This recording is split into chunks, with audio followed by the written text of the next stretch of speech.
Alhamdulillahirabbil alamin. Asyhadu an la ilaha illallah wa asyhadu anna Muhammadar Rasulullah sallallahu alaihi wasallam wa ala alihi wa ashabihi amma ba'd. Alhamdulillahirabbil alamin. Pertama-tama kita panjatkan syukur kepada Allah.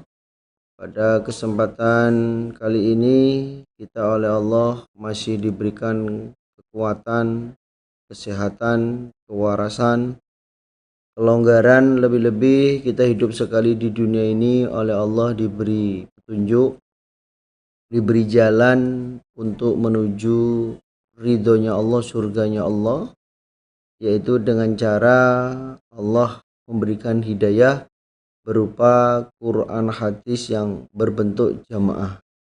Maka atas pemberian Allah kita wajib syukuri dengan ucapan syukur alhamdulillahirabbil alamin kepada para perantara agama yang memperjuangkan agama Allah, mulai dari Nabi Muhammad sallallahu alaihi wasallam, diteruskan oleh sahabat-sahabatnya, tabi'in tabi'in, tabi'ahum, para alim ulama, mubaligh dan mubalighot, sehingga kita bisa menetapi, menikmati, merasakan hidayah Allah, bisa menjalankan ibadah yang hak, yang benar, yang diterima oleh Allah dengan cara menetapi Quran hadis yang berjamaah. Maka atas perjuangan beliau disyukuri dengan ucapan syukur alhamdulillah, jazakumullahu khaira. Mudah-mudahan Allah beri manfaat dan barokah. Dan tiga kalinya juga tidak lupa bersyukur kepada bapak-bapak, ibu-ibu, saudara jamaah yang setia di dalam mengkaji hadis Sahih Bukhari pada kali ini, dan ini juga termasuk awal pengajian kita di tahun 2025, yang mana di dalam hadis dijelaskan la ya'ti alaikum zamanun illa, kecuali setelahnya itu adalah zaman yang lebih jelek daripada sebelumnya. Ini maka kita supaya meningkatkan keimanan kita, menjaga keimanan kita, meningkatkan ibadah kita, sehingga kita tidak terpengaruh dengan dunia-dunia yang di luar sana. Atas amal solehnya Bapak Ibu sekalian disyukuri dengan ucapan syukur alhamdulillah, jazakumullahu khaira. Mudah-mudahan Allah beri manfaat dan barokah. Tetap hatinya supaya selalu ditata dengan hati niat mukhlis lillah karena Allah, semata-mata yarjuna rahmatahu wa yakhafuna adaba, innama a'malu binniyah fala a'malun illa binniyah. Sering diingatkan oleh para penasehat, para pengajar, tujuannya apa? Agar apa yang kita kaji, apa yang kita terima ilmu itu bisa kita amalkan, bisa mudah kita pahami, sehingga bisa mendapatkan pahala sebab mengamalkan ilmu yang sudah kita kaji. Alhamdulillah, jazakumullahu khaira. Baik, kita lanjutkan pengajian kita Sahih Bukhari, Kitabul Ilmi, nomor babnya 45, nomor hadisnya 123. Kitabul Ilmi, nomor hadisnya 45, nomor hadisnya 123. A'udzu billahi minasyaitonir rajim. Bismillahirrahmanirrahim.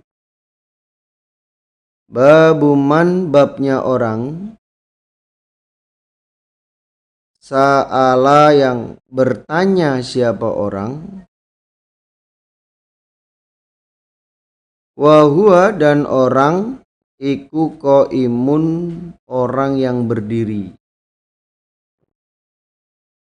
aliman pada orang yang alim, maksudnya guru, jalisan orang yang duduk. Jadi babnya orang yang bertanya, yang mana orang yang bertanya itu keadaannya berdiri, bertanya kepada guru yang duduk. Jadi memang dari bab ini ya menjadi sunnah bahwa ketika orang itu bertanya dalam suatu majelis, maka disunahkan dia itu berdiri. Orang yang bertanya itu berdiri, sedangkan guru itu duduk di mimbarnya atau di kursi tempat yang sudah disediakan oleh pengurusnya ini. Haddatsana Utsman qala akhbarana Jarir an Mansur an Abi Wa'il an Abi Musa qala berkata siapa Abi Musa. Ja'a datang siapa rojulun seorang laki-laki ilan nabiyyi pada Nabi sallallahu alaihi wasallam. Faqala maka berkata siapa rojul. Faqala maka berkata siapa rojul, ya Rasulullah, wahai Nabi, ma apakah al-qitalu peperangan fisabilillah di dalam jalannya Allah, di dalam jalannya Allah. Jadi Abi Musa berkata, ada seorang laki-laki yang datang kepada Nabi, lalu dia berkata, wahai Nabi, apakah peperangan di dalam agama Allah? Maksudnya yang termasuk perang fisabilillah itu seperti apa? Jadi kategori perang fisabilillah itu seperti apa? Dikatakan qatilu fisabilillah itu bagaimana? Ini visinya, pengertiannya, perang fisabilillah itu seperti apa Nabi? Fa inna ahadana maka sesungguhnya salah satu kami iku yukotilu berperang siapa ahad godoban keadaan marah-marah. Wa yukotilu dan perang siapa ahad, dan berperang siapa ahad hamiyatan keadaan emosi.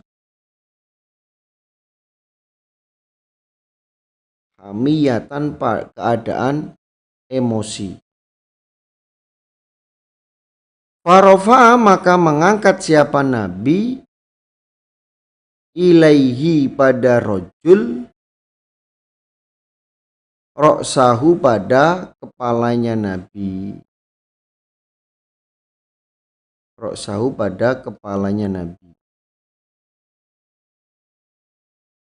Jadi rojul itu menanyakan tentang pengertian perang fisabilillah. Ini visi perang fisabilillah. Karena salah satu dari kami itu ada yang berperang dalam keadaan marah-marah. Ada juga yang berperang dalam keadaan emosi. Nah, melihat pertanyaan rojul itu, Nabi mengangkat kepalanya. Melihat. Karena Nabi posisinya sedang duduk. Ya. Nabi duduk, kemudian yang bertanya itu berdiri, sehingga Nabi mengangkat kepalanya. Lihat, mungkin contohnya ya di dalam pengajian ada jamaah ibu-ibu atau bapak-bapak yang ada di pojokan, dia bertanya dengan berdiri, caleg saya mau tanya, berdiri ya. Calegnya atau mubaliknya mengangkat kepala melihat siapa yang bertanya. Oh, ibu itu, oh bapak itu. Ini. Qala berkata siapa Abi Musa, wa ma rafa'a dan tidak mengangkat siapa Nabi ila kecuali ilaihi pada rojul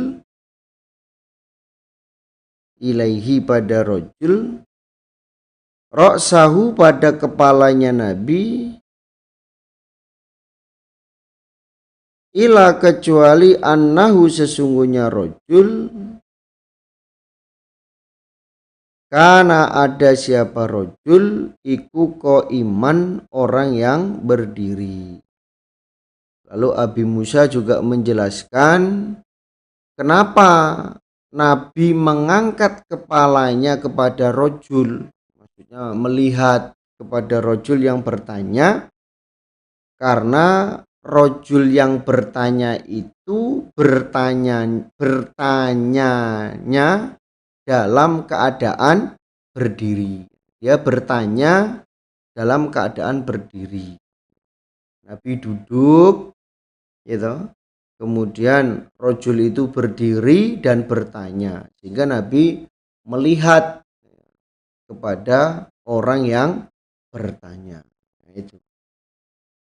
Jadi kalau kita kembalikan ke bab yang memang ya seperti itu sunnahnya orang yang bertanya. Jadi orang yang bertanya di dalam satu majelis, dalam satu pengajian atau dalam satu audiensi memang sunnahnya berdiri. Sunnahnya berdiri, kemudian dia bertanya. Ya kalau bahasa dalam negara kita ya menyebutkan nama siapa, dari mana, kemudian bertanya, silahkan pertanyaannya apa. Nah, itu gambarannya begitu. Memang hadisnya ya seperti itu. Faqala maka bersabda siapa Nabi, man barang siapa, qatala yang berperang siapa orang, litakuna agar ada opo kalimatullah, kalimatnya Allah, maksudnya agama, iya kalimatullah al-ulya luhur, kalimatullah al-ulya luhur, fahuwa maka orang iku fisabilillah, di dalam membela agama Allah, di dalam membela agama Allah. Lalu Nabi bersabda, barang siapa yang berperang niatnya agar agama Allah itu luhur, niatnya agar agama Allah itu menang, niatnya agar agama Allah itu lancar, berarti dia membela agama Allah, berarti dia dalam sabilillah. Karena memang kalau berperang dalam keadaan marah, emosi, ya ini ya bahaya. Bahayanya apa? Nanti bahayanya ya tidak kenal teman dan lawan. Mana kawan, mana lawan, semua ditebas gitu.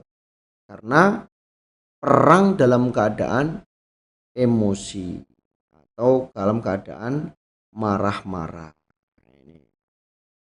Jadi kalau kita kembalikan ke bab bahwa dalam urusan ilmu bertanya ini disunahkannya untuk berdiri, karena gurunya yang ngajar duduk, walaupun keadaannya di atas mimbar, di meja, di kursi, duduk di kursi, tetap sunnahnya ketika bertanya suatu hukum atau bertanya dalam hal penjelasan yang tidak jelas disampaikan oleh gurunya, ya maka dengan berdiri. Babu su'ali, babnya pertanyaan, wal futya dan penjelasan atau jawaban. Inda romyil jimari, ketika melempar jumroh. Jadi bab pertanyaan dan penjelasan. Bab pertanyaan dan jawaban ketika melempar jumroh. Hadasana Abu Nuaim qala hadasana Abdul Aziz ibnu Abi Salamah Ani Zuhri an Isa ibni Tolhah an Abdillah ibni Amr qala, berkata siapa Abdillah, Ro'aitu melihat aku an-nabiya pada Nabi sallallahu alaihi wasallam. Indal jamroti, ketika dekat jumroh Aqobah.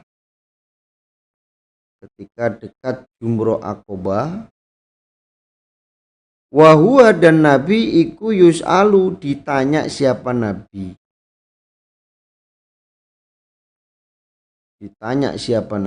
Jadi Abdillah bin Umar dia melihat Nabi berada di dekat jumroh Aqobah, lalu Nabi ditanya. Ada orang yang bertanya kepada Nabi. Faqala, maka berkata siapa rojulun, orang laki-laki, ya Rasulullah, wahai Nabi, nahartu, menyembelih aku, qabla an armiya, sebelum bahwa melempar aku, sebelum melempar jumroh. Nabi, ketika Nabi berada di jumroh Aqobah, ada seorang laki-laki yang bertanya, wahai Nabi, aku telah menyembelih hewan kurban sebelum aku melempar jumroh, itu bagaimana? Sudah terlanjur menyembelih hewan kurban belum melempar jumroh. Qala, bersabda Nabi, armi, melemparlah kamu, maksudnya melempar jumroh, wala haroja, dan tidak dosa. Oh, enggak apa-apa. Ya udah, kamu sekarang ya melempar jumroh dan itu tidak dosa. Jadi maksudnya melemparlah dulu ya, baru menyembelih. Ya di sini begitu, armi wala harojan, yang seharusnya dia melempar jumroh dulu baru menyembelih ya, karena sudah terlanjur maka ya tidak dosa, tidak apa-apa, karena tidak tahu ilmunya. Yang seharusnya melempar dulu baru menyembelih, nah ini dia menyembelih dulu baru melempar. Oh ya nggak apa-apa, silahkan sekarang kamu lempar jumroh. Qala, berkata siapa akhorun, orang lain, ya Rasulullah, wahai Nabi, halaqtu, mencukur gundul aku, qabla an anharo, sebelum menyembelih aku. Nabi, aku telah cukur gundul sebelum menyembelih hewan kurban. Itu piye Nabi? Bagaimana itu? Qala, bersabda siapa Nabi, inhar, menyembelihlah kamu, wala harojan, dan tidak dosa. Ya udah, karena udah terlanjur, ya udah silahkan kamu menyembelih. Fama su'ila, maka tidak ditanya siapa Nabi an syai'in, tentang sesuatu, qad kuddima, yang didahulukan apa syai', wala dan tidak ukhiro yang diakhirkan apa syai' ila kecuali kola bersabda siapa Nabi if'al mengerjakanlah kamu wala haroja dan tidak dosa kamu.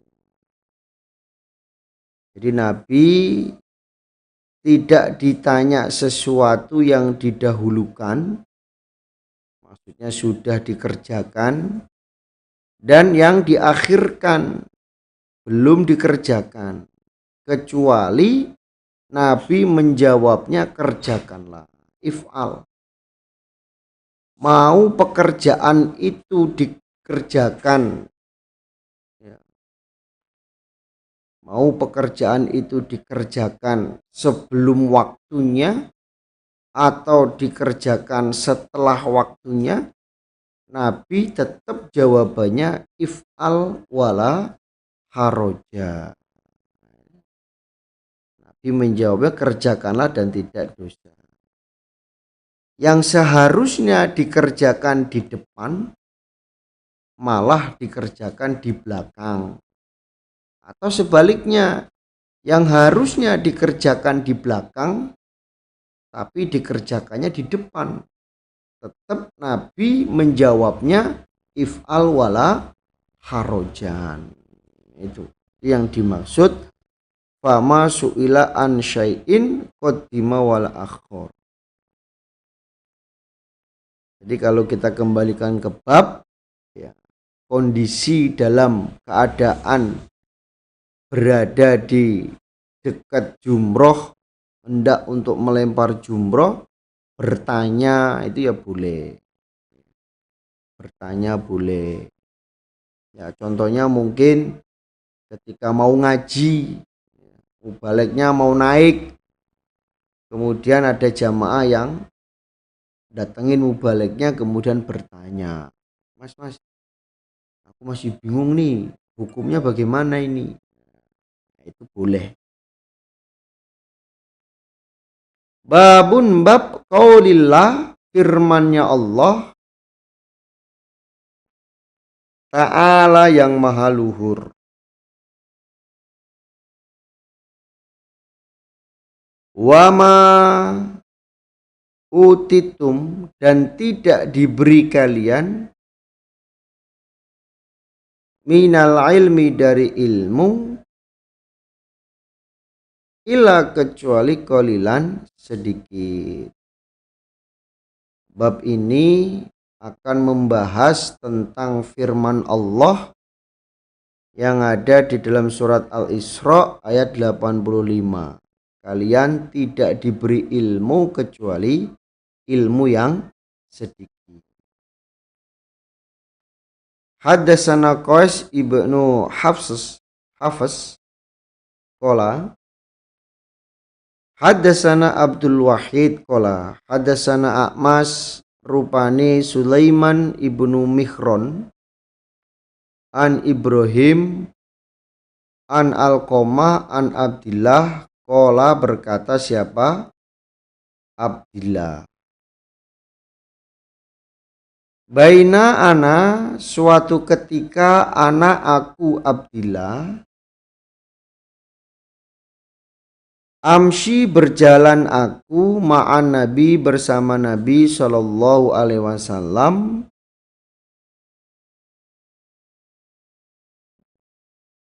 fi khoribil Madinah di dalam bongkarannya Madinah. Maksudnya puing-puingnya Madinah atau rumah kosongnya Madinah. Wahuwa dan Nabi yatawakka'u berpegangan siapa Nabi ala asibi atas pelepah kurma. Jadi maksudnya Nabi memegang tongkat dari pelepah kurma. Jadi Abdillah berkata, suatu saat aku berjalan bersama Nabi melewati bongkarannya Madinah atau rumah kosongnya Madinah, yang mana Nabi berpegangan dengan pelepah kurma. Ma'ahu bersama Nabi, famarro maka lewat siapa Nabi, binafarin dengan ketemu golongan, minal Yahudi dari orang Yahudi. Pada waktu Nabi jalan menggunakan tongkat dari pelepah kurma, Nabi lewat ketemu dengan golongannya orang-orang Yahudi. Faqala maka berkata siapa ba'duhum sebagian mereka, libadin pada sebagian. Jadi orang-orang Yahudi ketika melihat Nabi Muhammad sedang berjalan, mereka saling berbicara. Saluhu bertanyalah kalian hu pada Muhammad. Anir ruhi tentang ruh. Kamu coba tanya kepada Muhammad tentang ruh. Waqala dan berkata siapa ba'duhum sebagian mereka. Sebagian yang lain juga berkata, la tas'aluhu, jangan bertanya kalian hu pada Muhammad. La yaji'u tidak datang fihi di dalam pertanyaan, bisyai'in dengan sesuatu,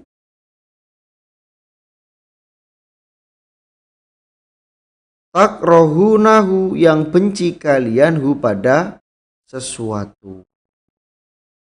Sebagian yang lain dari orang-orang Yahudi berkata, kalian jangan bertanya kepada Nabi. Kamu gak usah nanya ke Muhammad, gak usah banyak bertanya. Nanti jawabannya tidak akan menyenangkan kepadamu. Pokoknya kamu gak usah nanya. Nanti jawabannya Muhammad itu tidak akan menyenangkan kepadamu, atau justru pertanyaanmu itu tidak akan dijawab oleh Muhammad. Gak usah nanya. Sebagian mereka berkata begitu. Faqala maka berkata siapa ba'duhum sebagian mereka, lanas alannahu, niscaya akan bertanya sungguh aku hu pada Muhammad.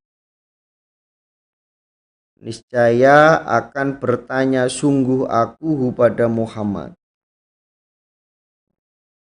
Akhirnya faqoma maka berdiri siapa rojulun orang laki-laki, minhum dari mereka orang Yahudi. Jadi golongan pertama itu meminta kepada orang lain, coba kamu tanya tentang ruh. Golongan yang kedua, gak usah bertanya, nanti jawabannya tidak membuat kamu senang. Tidak membuat kamu senang, atau Nabi tidak mau menjawab pertanyaanmu. Golongan yang ketiga, mereka tetap menanyakan kepada Nabi. Faqoma maka berdiri siapa rojulun orang laki-laki, minhum dari mereka. Faqala maka berkata siapa rojul, ya Abul Qasim, wahai Abul Qasim, Nabi Muhammad, apakah ruh? Jadi ngeyel untuk bertanya kepada Nabi. Wahai Nabi Muhammad, apa itu ruh? Kamu tahu enggak ruh itu apa? Fasakata maka diam siapa Nabi. Nabi diem aja. Ketika ditanya, tahu enggak ruh itu apa? Nabi diam. Fakultu, maka berkata aku Abdillah, innahu bahwasanya yuha diberi wahyu ilaihi pada Nabi. Jadi Abdillah meyakini dengan diamnya Nabi dari pertanyaannya orang Yahudi itu sedang menerima wahyu dari Allah. Jadi Nabi diem itu bukan berarti Nabi nggak bisa jawab, tapi Nabi menunggu terhadap wahyu yang akan Allah berikan kepadanya. Fakumtu, maka berdiri aku Abdillah. Fala manjala, maka ketika telah hilang apa wahyu, maksudnya selesai, anhu dari Nabi,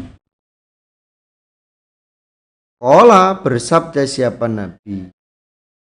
Ketika wahyu itu sudah selesai diterima oleh Nabi, Nabi bersabda,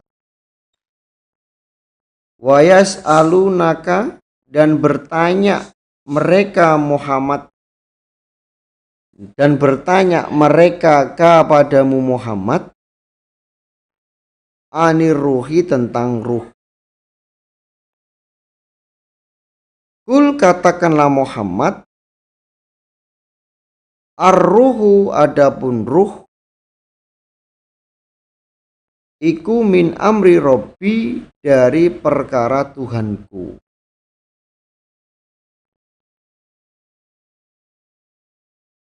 Wa ma'utu, dan tidak diberi kalian, minal ilmi, dari ilmu, ila, kecuali kolilan, sedikit. Ila, kecuali kolilan, sedikit.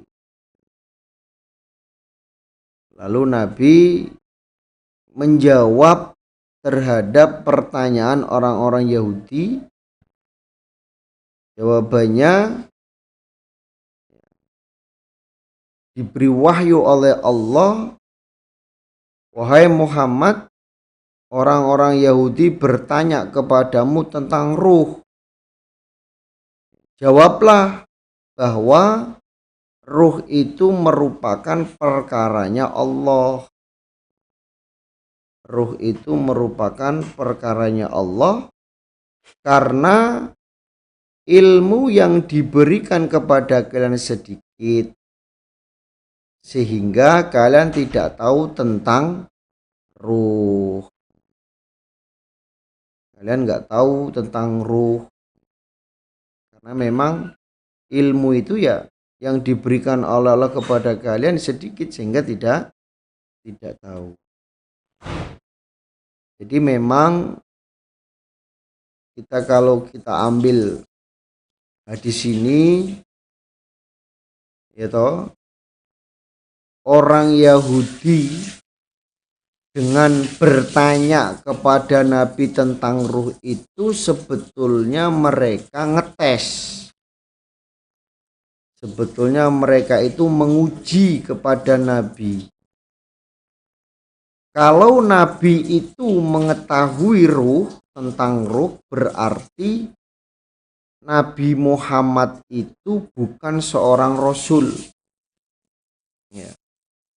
Bukan seorang rasul. Ketika Nabi ditanya apa itu ruh, kemudian Nabi menjawab, ya, ruh itu seperti ini, bla bla bla bla, maka orang Yahudi akan menganggap bahwa betul Muhammad itu bukan seorang rasul.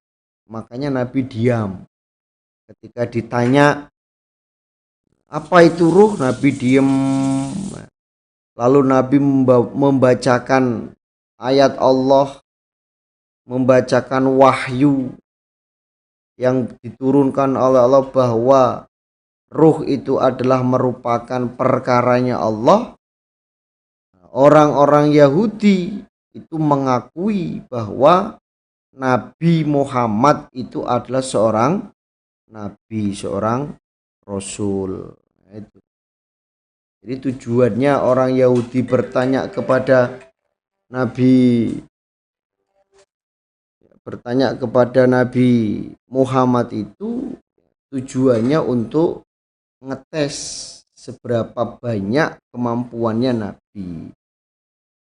Kalau sekarang ya bertanya kepada ulamanya seberapa banyak ilmu yang dia kuasai, tujuannya untuk ngetes. Pertanyaan-pertanyaan yang tujuannya untuk ngetes itu tidak diperbolehkan. Itu sama halnya menjatuhkan, ulamanya dijatuhkan. Dia sebetulnya tahu, jawabannya tahu, tapi sengaja menanyakan sesuatu itu kepada ulamanya. Tujuannya untuk ngetes, untuk mengetahui sejauh mana ilmu yang dia miliki, sampai mana pemahaman dia di dalam ilmu itu. Itu tidak diperbolehkan. Orang yang bertanya itu yang memang betul-betul tidak tahu terhadap ilmu sehingga dia bertanya. Kalau tanya tujuannya untuk ngetes ya berarti yaitu akan menimbulkan sifat sombong di dalam dirinya. Oh, ternyata ulamaku sama aku itu ilmunya masih banyakan aku. Ulamanya masih sedikit ilmunya daripada aku. Itu nggak boleh seperti itu. Maka bertanya sesuatu yang memang betul-betul tidak tahu. Makanya kan dalam hadis kan ada dijelaskan. Orang bertanya itu yang pertama karena ngetes, ya. Kedua betul-betul tidak tahu, yang ketiga ini pertanyaan yang timbul bukan dari dirinya tapi bisikan-bisikan setan menanyakan tentang zatnya Allah, ya. Sehingga akhirnya menjadi lemah keimanannya. Itu nggak boleh. Maka bertanyalah tentang ilmu-ilmu yang memang betul tidak tahu. Babuman, babnya orang mana? Qala berkata siapa A'mash, hakada seperti ini, fikiro atina di dalam bacaan kami, ya. Seperti ini di dalam bacaan kami atau dalam Al-Quran memang bacaannya ya seperti ini. Qul ar-ruhu min amri rabbi wa ma utu minal ilmi illa qalila. Babuman, babnya orang taroka yang meninggalkan siapa orang ba'dal ikhtiyari pada sebagiannya pilihan, makhofata karena khawatir, ayyakok suro bahwa kurang, opo fahmun kepahaman,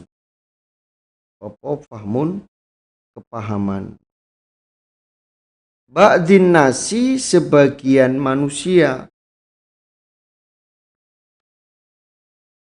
anhu dari pilihan,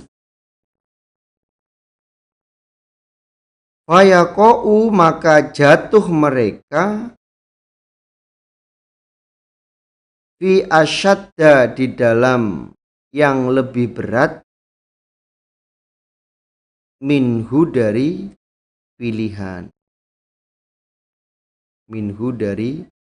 pilihan. Jadi babnya orang yang meninggalkan sebagian pilihan karena khawatir kepahamannya sebagian manusia berubah atau tidak bisa memahami sehingga menjadi menentang atau murtad, sehingga menjadi menentang atau murtad. Gambarannya bagaimana ya? Gambarannya seorang cabai rawit ya diajari ngaji oleh mubaliknya bab faraid, yang mana cabai rawit itu belum ngerti tentang bab faraid, tentang ibnun ya, mayit meninggalkan keluarga, nenek, kakek, suami atau istri, anak laki-laki dan perempuan, pembagiannya seperti ini, asal masalahnya seperti apa ya. Yang terjadi seperti itu akhirnya cabai rawitnya ya lari, nggak mau ngaji. Nggak ngaji ya, like-nya bulet.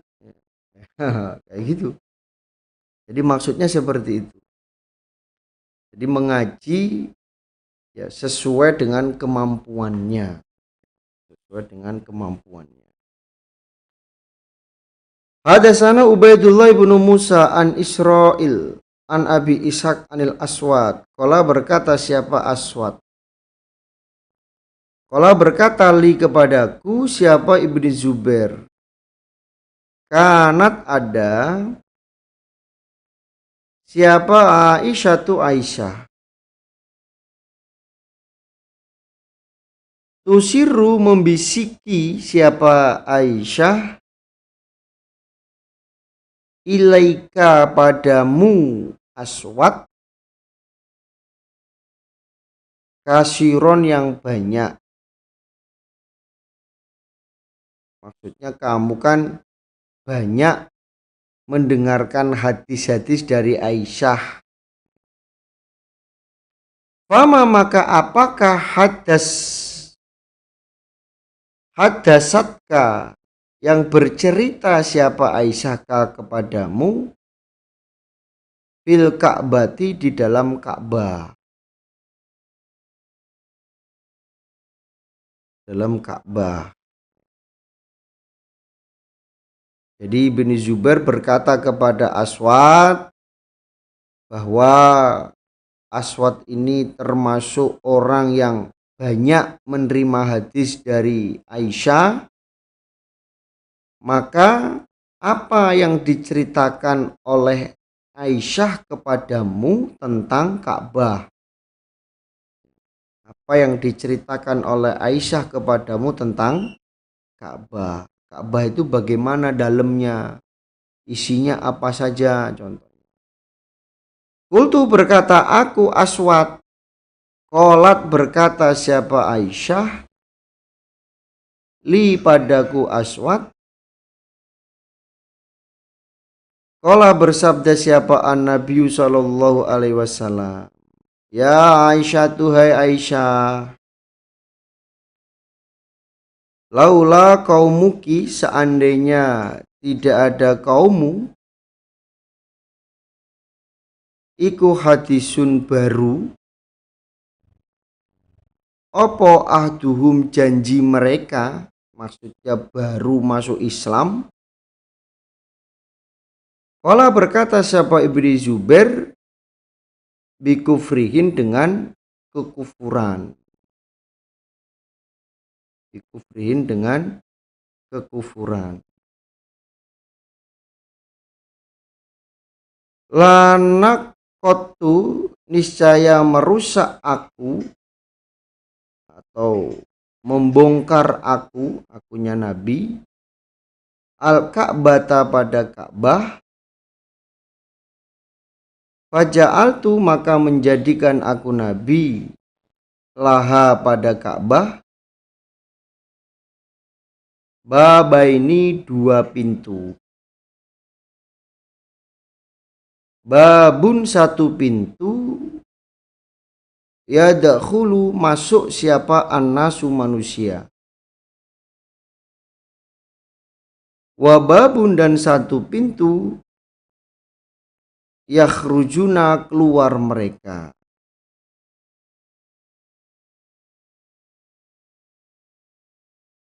Jadi lalu Nabi bersabda yang diceritakan oleh Aswad kepada Ibni Zubair bahwa Nabi bersabda kepada Aisyah, "Hai Aisyah, seandainya tidak ada janji terhadap kaummu," maksudnya banyak orang yang masuk Islam, seandainya kaummu itu baru saja berjanji meninggalkan kekufuran, kaummu baru masuk Islam, maka aku Nabi akan membongkar Ka'bah dan aku akan menjadikan 2 pintu.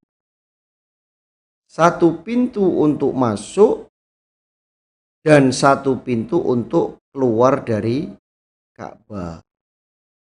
Karena baru saja banyak orang yang masuk Islam, Nabi tidak membongkar Ka'bah. Lah seandainya Nabi jadi membongkar Ka'bah, seandainya Nabi itu jadi membongkar Ka'bah, bisa jadi orang-orang yang baru masuk Islam, orang-orang yang baru berbeat kepada Nabi itu kembali murtad, kembali kafir. Akhirnya Nabi tidak jadi membongkar Ka'bah. Jadi maksudnya apa ya? Maksudnya kalau kita kasih gambaran ya, ada orang yang baru insya, partisipan, baru ikut-ikutan, kemudian langsung didatangi KU, ditanyai tentang isrunnya, sodakohnya, ya akhirnya dia lari karena belum tahu ilmunya, ya. Belum tahu ilmunya sudah dijatah. Nah, ini. Jadi makanya di sini maksudnya mengaji sesuai dengan kemampuannya, mempelajari ilmu ya sesuai dengan kemampuannya. Kalau baru partisipan itu ya kita busolah selesai baru janah wanar untuk menambah keimanannya sudah yakin baru masuk kitabul adilah selesai baru kitabul imaroh. Begitu, bukan kok baru masuk baru ngaji langsung kitabul imaroh ya lari karena belum nyandak istilahnya, kapasitasnya belum sampai ke situ. Jadi ada step-stepnya, ada langkah-langkahnya, sehingga bisa tetap menetapi di dalam Quran hadis jamaah itu. Ya gambarnya sama seperti Nabi. Nabi sebetulnya pengen membongkar Ka'bah pada waktu itu. Namun banyaknya orang yang berbondong-bondong masuk Islam, ya, akhirnya Nabi tidak jadi membongkar. Kalau dibongkar, yang dikhawatirkan orang-orang yang baru masuk Islam itu kembali ke kekafirannya. Oh ternyata nyeleneh ya, kan gitu anggapannya. Akhirnya fafa'alahu, maka mengerjakan pada merubah Ka'bah siapa? Ibni Zubair. Akhirnya Ka'bah dirubah oleh Ibni Zubair. Ini pada waktu masa keamiran Abdullah bin Zubair. Dia sebagai amirnya, akhirnya Ka'bah dirubah. Alhamdulillah, jazakumullahu khairan. Mudah-mudahan Allah beri manfaat dan barokah. Insya Allah itu yang bisa saya sampaikan dari awal sampai akhir. Ada kata yang kurang pas, saya mohon maaf sebesar-besarnya. Akhir kalam, wassalamualaikum warahmatullahi wabarakatuh.